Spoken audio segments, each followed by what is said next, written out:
जय हिंद, नमस्कार।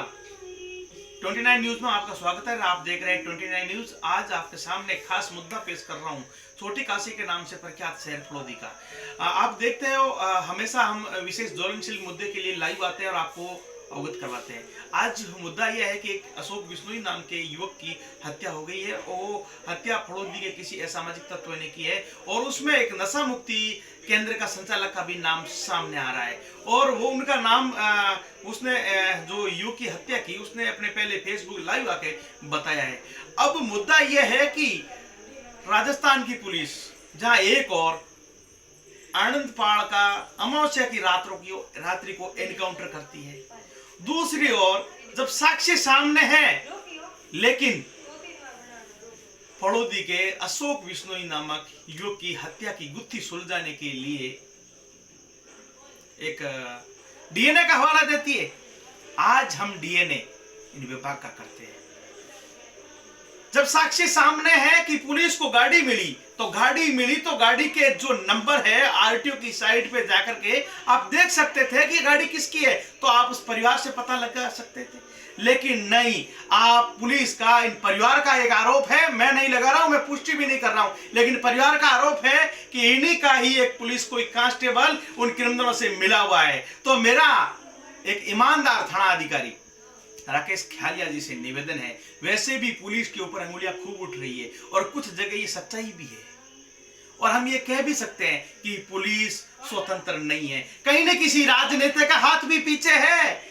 ऐसा कोई विधर्मी, ऐसा नेता भी इसके पीछे है जो इन दरिंदों को बचा रहा है। जिसने एक युवक की हत्या की है, उस एक बहन का भाई गया है और मां का बेटा गया है और एक पत्नी का सिंदूर गया है। वो ये किसी को नहीं दिख रहा है। वहां राजनीति बटोर रहे हैं। अभी वो करीबन 20 दिनों से धरने पे बैठे हैं, वहां कोई राजनेता नहीं गया।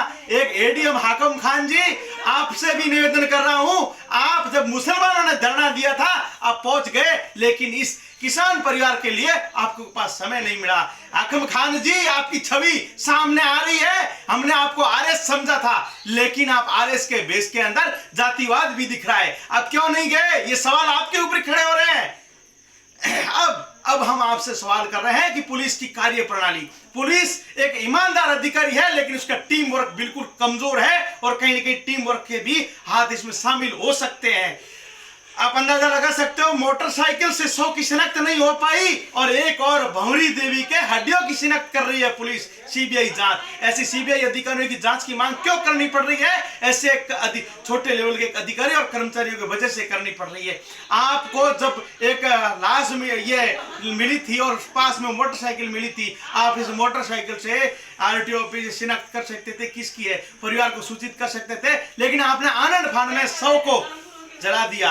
हालांकि बिश्नोई समाज और बिश्नोई समाज पंथ के अंदर लाश को गाड़ा जाता है और इनको भूमि दाग दिया जाता है, लेकिन आपने उनके अधिकारों का भी हनन किया है। ये समाज आक्रोशित हो रहा है, आज सड़कों पे उतरने को मजबूर है, फिर भी आप गुत्थी नहीं सुलझा रहे हो। आप डीएनए का इंतजार कर रहे हो। आपने एक भी आरोपी को गिरफ्तार नहीं किया है। आपने एक भी आरोपी की सही ढंग से पूछताछ नहीं की है। साहब, जब किसी संदेह के आधार पर 50 लोगों को लाकर के गिरफ्तार करते हो आप, लेकिन एक हत्या हुई है और आप लोग ये द्रौपदी का चीरहरण का दृश्य देख रहे हो। मेरा राजस्थान के मुख्यमंत्री अशोक गहलोत साहब से निवेदन है, आपके पास होम मिनिस्टर है और ये सारा पावर राइट्स आपके पास है। एक और कि मैं ये भी कह रहा हूं, आप पुलिस को स्वतंत्र नहीं रख रहे हो, कहीं ना कहीं आपका राजनीतिक दबाव रहता है। एक अपराधी की हत्या पर, एक अपराधी का एनकाउंटर पर, पुलिस की जवाबी कार्रवाई पर आपने उसको सस्पेंड कर दिया। ये आपकी कार्य प्रणाली है गहलोत साहब। राजस्थान किस दिशा में जा रहा है? क्रिमिनलों को संरक्षण दिया जा रहा है और ऐसे पुलिस अधिकारी काम नहीं कर रहे हैं। आपसे निवेदन है, या तो आप इस्तीफा दे दो और नहीं तो जनता को न्याय दिलाओ। आप इस जनता पर राजा की पदवी पर बैठे हो और राजा अगर भ्रष्ट होगा तो उसकी प्रजा की क्या स्थिति होगी? मेरा राजस्थान की जनता से निवेदन है, आप माननीय गहलोत साहब से निबंध भेजिए, अपना विरोध दर्ज करवाइए और इस अशोक बिश्नोई को न्याय दिलाने का प्रयास कीजिए। मेरा एक ईमानदार पुलिस अधिकारी से निवेदन है, मैं मानता हूं, क्योंकि यहाँ जितने भी कांस्टेबल वगैरह यहाँ आए हैं तो किसी न किसी विधायक मंत्री के डिजायर पे आए हैं, लेकिन आप किसी डिजायर पे नहीं आए, ये मुझे 101% पता है। अब मेरा खुल करके विरोध है कि आप चंद समय में यह मीडिया आपसे निवेदन कर रहा है, इस गुत्थी को आप सुलझाओ और इस अशोक बिश्नोई को न्याय दिलाओ। जय हिंद, जय श्री राम। मेरा मकसद न तो कोई पुलिस को लपेटना है और न कोई उन्माद फैलाना है। मेरा मकसद सिर्फ इस व्यक्ति को न्याय दिलाना है, इस परिवार को न्याय दिलाना है।